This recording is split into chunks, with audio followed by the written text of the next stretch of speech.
Good morning students.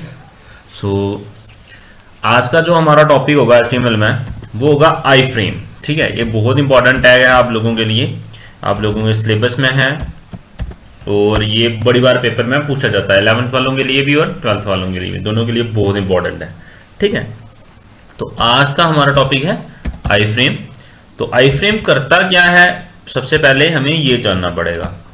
देखो जी, जैसे for example हम क्या करते हैं, किसी भी वेब पेज पे बहुत सारे अब क्या होगा, वेबसाइट पे बहुत सारे वेब पेजेस होंगे। अगर उन सारे वेब पेजेस को एक ही पेज में अगर हमने शो करना हो, तब हम लोग क्या यूज करते हैं, आई फ्रेम यूज करते हैं।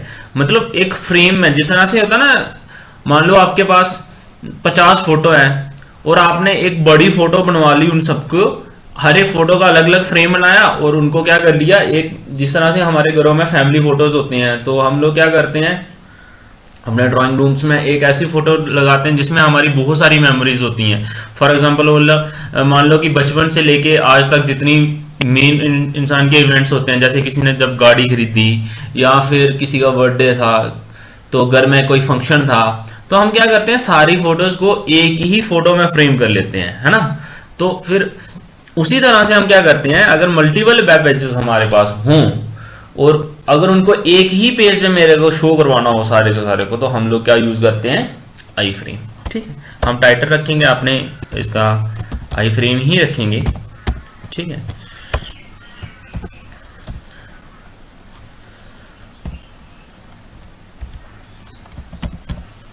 टाइटल।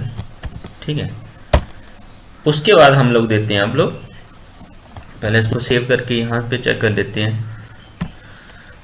तो आप लोग सोच रहे होंगे पहले मैं क्रोम पे यूज करता था, आजकल इंटरनेट एक्सप्लोरर पे यूज कर रहा हूँ। तो इसके पीछे रीजन ये है कि मेरा क्रोम अपडेटेड नहीं है, तो उसमें बहुत सारी प्रॉब्लम्स क्रिएट करती हैं वेबसाइट। जब भी कोई भी वेब पेज क्रिएट करता हूँ तो जब वो रन करूँगा तो उसमें प्रॉब्लम क्रिएट हो रही है, इसलिए मैंने इंटरनेट यहाँ पे इतना बेकार है कि इस समय क्रोम को अपडेट हम कर नहीं सकते।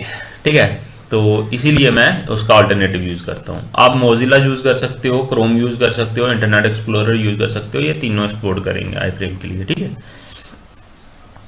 तो अब आई फ्रेम हम कैसे यूज करते हैं, पहले हमें बॉडी टैग देना पड़ेगा। बॉडी टैग के अंदर आई फ्रेम,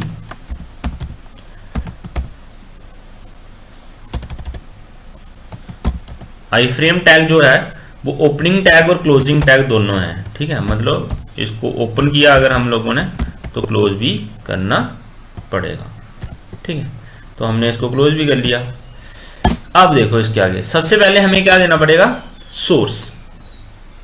सोर्स इक्वल टू, मतलब जो जो पेज में यहाँ पे शो करवाना चाहता हूँ, तो मेरे को सबसे पहले यहाँ पे चलता हूँ मैं। यहाँ पे मैंने ये सारे पेज सेव करके रखे हुए हैं।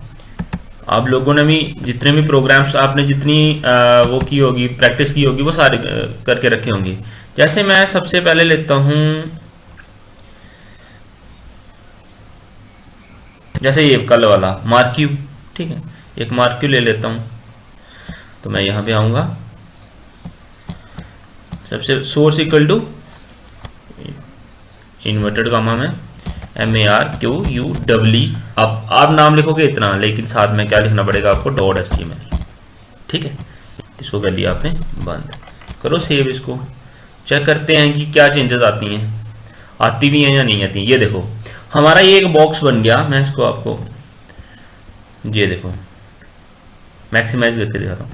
ये देखो ये हमारा बॉक्स बन गया। इस बॉक्स के अंदर मार्क्यू वाला जो प्रोग्राम है वो रन हो रहा है। अब दूसरा अगर मेरे को यहाँ पे पेज लाना पड़ेगा तो मेरे को फिर से, अब ऐसी गलती मत करना कि नीचे फिर से आप आई फ्रेम लिखो और सोर्स दे के, नहीं, पहले आपको ये टैग बंद किया है, अब आप लोगों को इसी टैग को फिर से सेम वैसा ही लिखना पड़ेगा। तो मैं इसको कॉपी पेस्ट कर लेता हूँ। यहाँ पे मार्क्यू की जगह एक प्रोग्राम और पड़ा है लिस्ट वाला, वो कर लेता हूँ, सेव। देखते जाते हैं, ये आ गया मेरा लिस्ट। ठीक है, अब उसी तरह से मैं क्या करता हूं, एक प्रोग्राम बहुत सारे पेजेस में हमने बनाए हुए हैं अभी तक।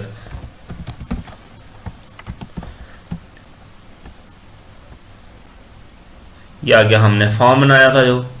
ठीक है, उसके बाद हम लोग मल्टीपल पेजेस जितने भी हमारे पास हों, अब फाइल का नाम देख लेते हैं यहाँ से। जिस तरह से फॉन्ट कलर है, फॉर्मेट टैग है, लिस्ट है, मर्क्यू है, टेबल है एक, ठीक है। तो हम लोग यहाँ फॉर्म की जगह क्या लिख लेंगे, टेबल। आप कॉपी करके भी सोर्स उठा सकते हो, ठीक है, जिस तरह से हम लोगों ने इमेज में और उसमें किया था वीडियो में। लेकिन आपको वहाँ पे बड़ी दिक्कत आई थी, किसी भी बच्चे का रन नहीं हुआ था प्रोग्राम, तो बहुत कम। तो ये थे हमारा आई फ्रेम टैग, ये होता है आई फ्रेम टैग, ठीक है। इससे क्या करते हैं हम लोग, जिस तरह से हमारे पास मल्टीपल वेब पेजेस हैं, उन सबको एक ही पेज पे हमने अगर शो करवाना हो तो हम लोग क्या यूज़ करते हैं, आई फ्रेम। इस पर मल्टीपल पेजेस हम लोग अभी शो करवा सकते हैं। अभी हमारी एक रो भी पूरी कंप्लीट नहीं हुई है, ठीक है। तो आई होप आप लोगों को ये सारा समझ आ रहा होगा। कोई भी डाउट होगा इस चीज़ को लेके आप लोगों को, तो आपने मेरे को कमेंट सेक्शन में या फिर क्लास के टाइम पे आप मेरे को पूछ सकते हो। एक चीज़ और बच्चे, जब तक आप लोग इसकी प्रैक्टिस नहीं करोगे तब तक आपको कुछ भी पल्ले पड़ने वाला नहीं है। और एक चीज़ हमेशा याद रखना, ये कंटेंट है जो लिखा है, ये नोट पैड पे जो मैं प्रोग्रामिंग लैंग्वेज लिख रहा हूँ, इसको पक्का आपने कॉपी पे नोट करके रखना है। क्योंकि आप पहले क्वेश्चन लिख लो, जैसे how to use iframe, ठीक है। उसके बाद प्रोग्राम आई फ्रेम, आप लोग ये आई फ्रेम का जो प्रोग्राम है इसको आपको लिखना ही लिखना पड़ेगा। क्यों?